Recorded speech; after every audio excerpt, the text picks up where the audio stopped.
नमस्कार दोस्तों, 50,000 रुपए महीने कमाने के लिए डेयरी फार्म में कितना खर्च करना होगा वो आपको इस वीडियो में बताने वाला हूं। दोस्तों, अगर वीडियो पूरा देखते हैं तो आपको A to Z जानकारी समझ में आएगा।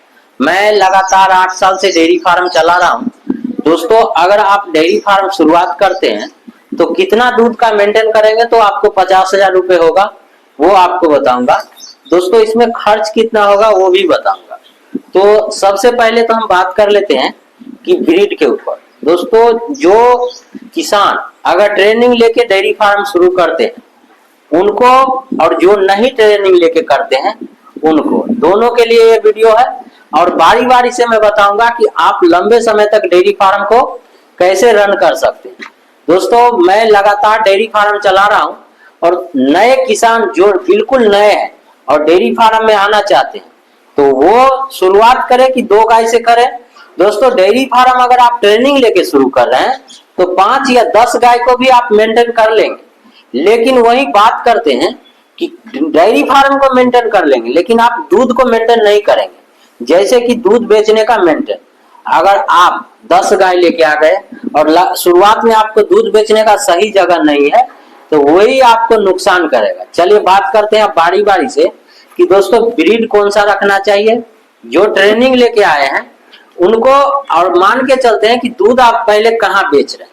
दोस्तों, अगर ट्रेनिंग ले भी लिए और HF ब्रीड पे अगर आप काम करते हैं तो ये दूध आपको मार्केट में नहीं बिकेगा। वही जर्सी या साहिवाल या अन्य ब्रीड है, गाय का 10-20 ब्रीड है दोस्तों। लेकिन जो डेयरी फार्म बिजनेस के लिए कर रहे हैं उनको लिए मैं बताता हूं कि जो नए किसान, छोटे किसान हैं या पैसे कमाने के लिए चालू कर रहे हैं तो सबसे अच्छा होगा कि जर्सी ब्रीड भी काम कीजिए। चलिए दोस्तों, आगे भी मैं बारी बारी से बात करूंगा। दोस्तों, मैं जो डेयरी फार्म को 8 साल से रन कर रहा हूं, दोस्तों मैं सीमन अपने डेयरी में ही रखता हूं। मैं स्टॉक उसमें 40-50 हजार रुपए खर्च भी किया शुरुआत में, लेकिन अभी जो है हमारा डेयरी लंबे समय तक क्यों चल रहा है वो भी मैं बताऊंगा। तो दोस्तों, सीधा हिसाब है कि अगर आप 20 लीटर वाली गाय लाते हैं उसका कितना फायदा होगा और 25 लीटर वाली का क्या होगा। दोस्तों, मार्केट में 30 लीटर वाली भी गाय है। तो बात करते हैं कि हमको शुरुआत में तो कम पैसे लगाना है और नए किसान को उतना पैसे भी लगाने में डर रहता है, रिस्क है। तो रिस्क नहीं खेलते हुए आप 5 गाय या 4 गाय से शुरू कीजिए। दोस्तों, ऐसा क्यों कहते हैं हम लोग कि डेयरी फार्म शुरू करने के लिए सबसे पहले आपको, जब दूध होगा ना तो दूध कहाँ बेचेगा, दूध के बिक्री होना चाहिए। अगर आपका दूध का बिक्री 100 लीटर का है तो आप आराम से डेयरी को रन कर सकते हैं। लेकिन वही बात करते हैं कि दूध का बिक्री अगर आप ऐसे ना फैट पे जाइएगा तो फिर आपका डेयरी लंबे समय तक नहीं चलेगा। चलिए दोस्तों, बात करते हैं कि डेली हम एक गाय पे कितना बचा सकते हैं। अभी मेरे डेयरी फार्म में 230 लीटर हो गया है। इससे पिछले महीने तक 250 लीटर था, दूध 20 लीटर कम गया है। चलिए, गाभिन है उसको हम बंद किए हैं। दोस्तों, ये गाय जो है ना मेरा डेयरी फार्म का बच्चा है, पहला बार बच्चा डिलीवरी हुआ है। 10 दिन पहले बच्चा, 10-15 दिन हो गया है और इसको दूध दोनों टाइम में 14-15 लीटर हो रहा है। ये गाय अगर हमारे यहाँ और नेक्स्ट बार बच्चा देगी ना तो इसका दूध 20 प्लस हो जाएगा। दोस्तों, डेयरी फार्म लंबे समय तक चलाने के लिए आपको ब्रीड पे फोकस करना होगा। तो बात करते हैं कि जब आप 5 गाय लेके आइएगा तो मान के चलते हैं 5 गाय में आप 3.5 लाख रुपए खर्च कर दिए। 3.5 लाख और 5 गाय में आप दूध कितना ले रहे हैं, 100 लीटर। दोस्तों, ये 100 लीटर आपको डेली 5,000 रुपए का दूध होगा। वही बात करते हैं कि इसमें से हमको बचेगा कितना। दोस्तों, सीधा हिसाब है, अगर आप काम खुद करते हैं तो 45 से 50% बचाइएगा। अगर लेबर करता है तो 60 से 65% खर्च होगा। दोस्तों, इसमें लेबर का क्यों हम बात कर रहे हैं, लेबर में और आप में काफी डिफरेंस रहता है। अगर हम खुद काम करते हैं तो इसमें होगा क्या, जैसे 5 गाय लेके आए और अगर गाय हमारा रिपीट हो गया, 2 गाय रिपीट हो गया और लेबर पे काम कर रहा है तो लेबर को अगर समझ में, लेबर उतना रिस्क नहीं लेगा। लेकिन आप पैसा लगाए हैं, आप मेहनत से काम कर रहे हैं तो आप ध्यान दीजिएगा, इसमें नॉलेज होगा। दोस्तों, गाय रिपीट अगर हो रहा है, ये जानकारी अन्य किसान के पास भी शेयर कीजिएगा।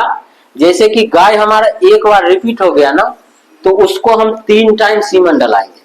दोस्तों रिपीट ना हो इसके लिए हम 3 टाइम सीमेंट डलाएंगे, और 3 टाइम सीमेंट डलाने से गाय रिपीट नहीं होगा। आगे मैं बताऊंगा ऐसा क्यों करना चाहिए। दोस्तों गाय को अगर आप 3 महीने के अंदर में गाभिन नहीं करा पाए ना, तो फिर आपका डेयरी आगे जाके नुकसान करेगा। खैर ऐसा 5 गाय है तो उसमें 1-2 तो आगे पीछे होगा ही, 5 का 5 आपका सक्सेस नहीं होगा। ये सब मेरे साथ भी हो रहा है और हर डेयरी वाले के साथ हो रहा है, लेकिन जर्सी ब्रीड आपको ज्यादा मिस्टेक नहीं करेगी। दोस्तों ये मीडियम गाय होता है, कम खाती है और सही रहती है। दोस्तों इसको हर एक मौसम में मेंटेन आप कर सकते हैं। अभी हमारे डेयरी में जो गाय, एक गाय है जो कि हम उसको दाना कम भी देते हैं ना तो दूध उतना ही दे रही है, और उसको हम दाना भी नहीं बढ़ाते। दोस्तों जो गाय हमारा दूध देने वाली जाति, सही अगर जाति आपको 5 गाय मिल गई ना तो वो आपको 5-6 बार बच्चा देगी और लंबे समय तक चलेगी। अब बात करते हैं नए किसान जो गाय खरीदना है सेकेंड जनरेशन का। दोस्तों दूसरे बयान का अगर आप गाय लेते हैं तो आपके यहाँ 4-5 साल तक लगातार बना रहेगा। अगर वही 3-4 बयान का आप गाय लेते हैं तो फिर आपको 2-3 बार में ही गाय को रिटर्न करना होगा, बेचना होगा। ऐसा क्यों हो जाता है कि गाय को आगे चल के लंगड़ापन वाला बीमारी भी आता है। तो आप पुराना गाय अगर ले रहे हैं तो उसको लंगड़ापन आएगा। वही बात करते हैं अगर गाय खरीदते हैं तो जो गाय हमारा थन का ज्यादा बनावट वाली है और उसको दूध निकाले और वो गाय का थन नहीं कम गया, जैसे दूध निकालने के बाद थन पूरा कम जाना चाहिए, अगर थन नहीं कमा तो समझ लीजिए वो हमारे डेयरी के लिए गाय नहीं है, वो सही दूध देने वाली जाति नहीं है। उसको मेस्टाइटिस थनैला रोग बार बार आएगा। दोस्तों ऐसा थनैला रोग आता क्यों है कि गाय का जो थन होता है ना बैठने में ज्यादा हीट होता है। जो गाय का थन का साइज नहीं कम हो गया उसका थनैला बार बार आएगा। अगर आपके पास 2 बार थनैला रोग आ गया ना तो समझ लीजिए कि वो गाय आपके डेयरी में नुकसान करेगा। तो दोस्तों जर्सी गाय को उतना थनैला रोग नहीं आता है और ये गाभिन होने में भी समस्या नहीं करती है, लेकिन मेंटेन के ऊपर है कि आप कैसा मेंटेन कर सकते हैं। तो नए किसान 5 गाय से अगर डेयरी फार्म शुरू करेंगे तो दोस्तों महीने का 1.5 लाख रुपए का दूध होगा, जिसमें से हम बात करते हैं अगर 1 लाख रुपए आप खर्च भी कर दीजिएगा ना तो आपको 50,000 रुपए महीने बचेगा। दोस्तों ये अगर आप खुद काम करते हैं तो, अगर लेबर काम करता है तो मैं नहीं बता सकता हूँ। लेबर के लिए आपको अगर अनुभव नहीं है तो फिर आगे जाके आपको नुकसान कर देगा। दोस्तों चलिए आप बात करते हैं कि लंबे समय तक कमाना है हमको, एक ही बार नहीं, आप 5 गाय आप लेके आए और वो गाय आपका 8-10 महीने दूध दी, उसके बाद दूध बंद कर दी या गाभिन है तो फिर आगे आपको गाय लाना है, क्योंकि हमारा टारगेट है 50,000 हर महीने कमाना। तो दोस्तों मार्केट में आपको फेस वैल्यू दूध का पहले बनाना होगा।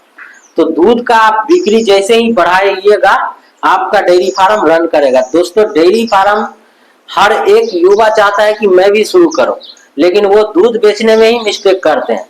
तो दोस्तों ज्यादातर प्रयास करें कि दूध हम डोर टू डोर बेचेंगे और आपका दूध का बिक्री ऐसे ही होगा कि आपके पास दूध का क्वालिटी है। दोस्तों ये जर्सी या साहिवाल का दूध का एसएनएफ फैट ज्यादा होता है, इसका सही क्वालिटी है दूध का, इसीलिए दूध जल्दी बिक जाएगा। लेकिन वही एचएफ का बात करें तो वो आपको एसएनएफ फैट पे ही बेचना होगा। तो दोस्तों आपको कम से कम 50,000 रुपए महीने कमाने के लिए डेयरी फार्म में 4 लाख रुपए खर्च कीजिएगा तो ही आपको आगे तक चलेगा। दोस्तों वही बात करते हैं, जब आपका दूध बंद होगा तो फिर आपको खर्च करना है गाय बनाना है। दोस्तों वीडियो में दी गई जानकारी कैसा है आप लोग कमेंट करके बताइएगा। मिलते हैं नए टॉपिक के साथ अगले वीडियो में, तब तक के लिए धन्यवाद।